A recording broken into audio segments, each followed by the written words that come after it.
dimineața, dragi prieteni. După cum se vede, suntem în mașină și după cum v-ați dat seama, ne îndreptăm către o nouă partidă de pescuit.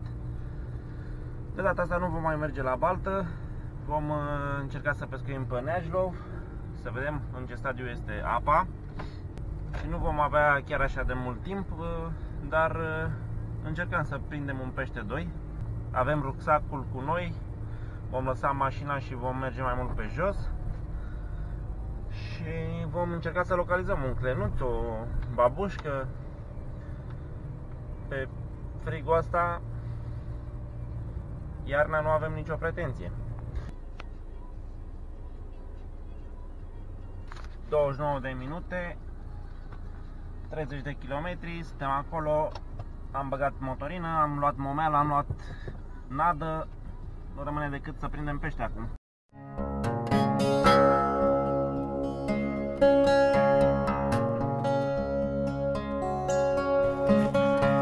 Bună dimineața, dragi prieteni! Iată-ne cu ghiozdanul în spate, ne îndreptăm către râul Neajlov. O să încerc să filmez cât de mult pot. Nu am luat camera cea mare cu mine. Afară este frig și nu știu cât ne va ține bateriile. Tocmai aici am văzut o căprioară undeva în fundal. Uitați căprioarele.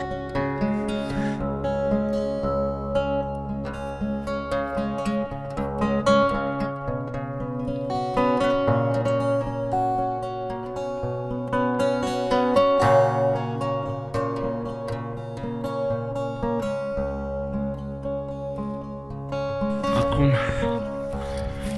vom avea primul contact cu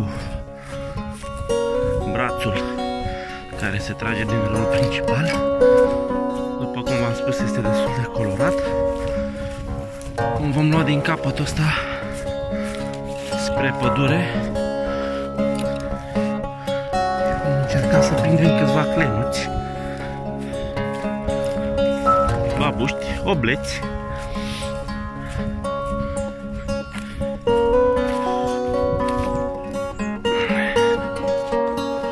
M-am oprit momentan aici. Vreau să-mi fac linia pentru undiță. Aseară m-am culcat destul de târziu și nu am avut timp să mai fac liniile. Am cumpărat și nadă. Avem 1 kg de Benzar Clan, Ice Mixul, larve de liberulă, viermuși din belșug. Aici o altă cutiuță.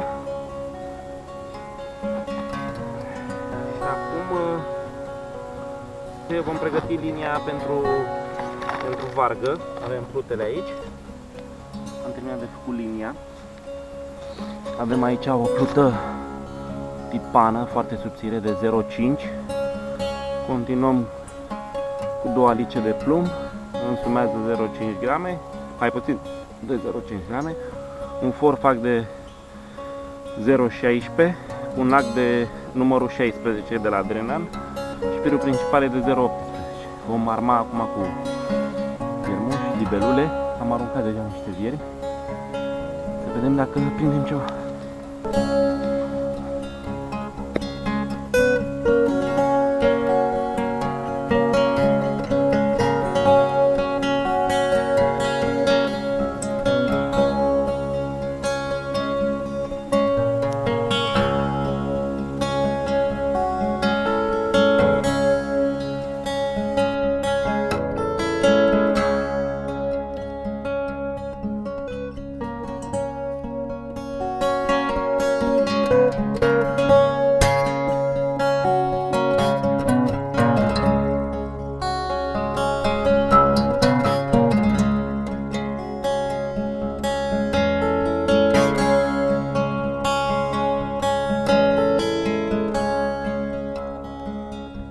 Am găsit aici un loc de ca să fie. O să zăbovim un pic până mai se pică soarele. Și am făcut și un feeder, să vedem dacă reușim să primim ceva. O să prepar un pic de nat, mai mic.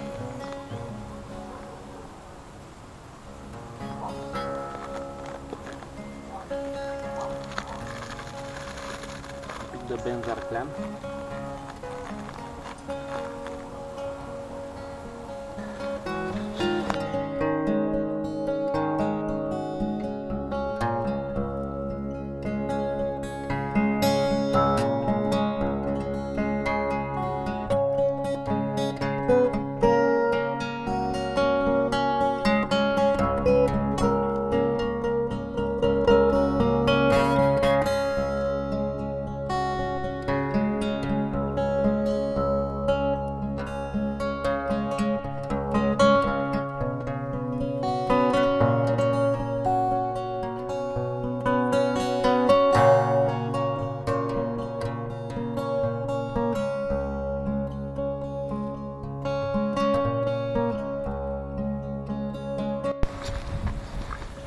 Tocmai ce am avut prima trăsătură.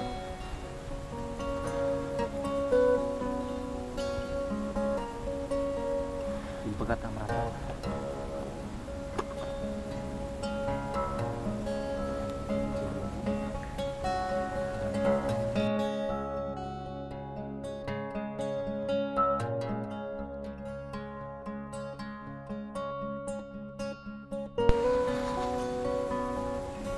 Iată și primul pește, un oblet mic. O să scoatem nada, să aruncăm un praf de nadă. Se pare că aici unde e soarele au venit obleții. Iată și prima băbușcuță, una minusculă. O vom elibera.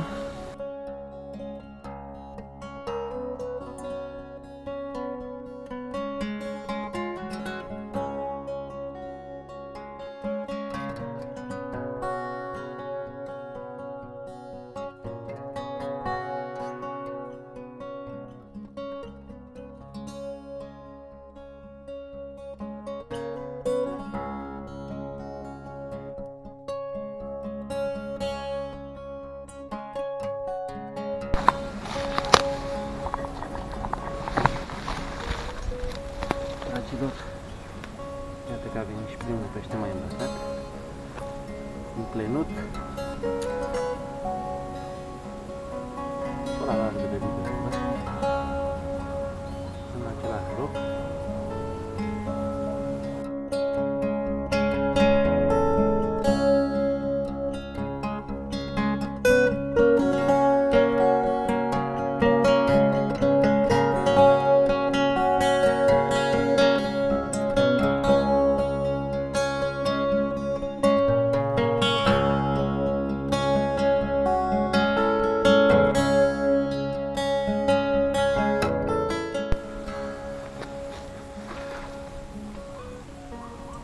A mai venit un clenuț mic.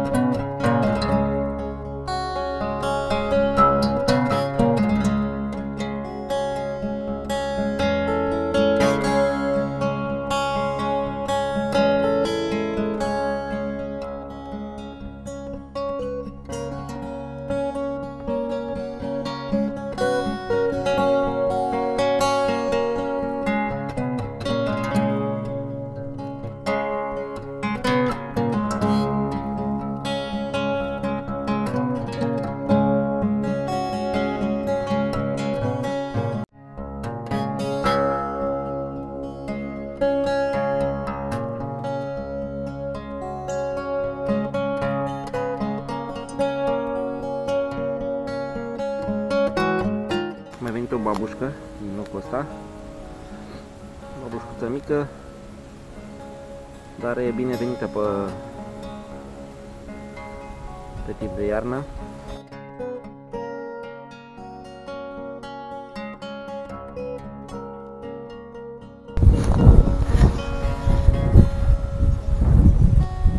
Dragi prieteni, partida noastră a cam la sfârșit.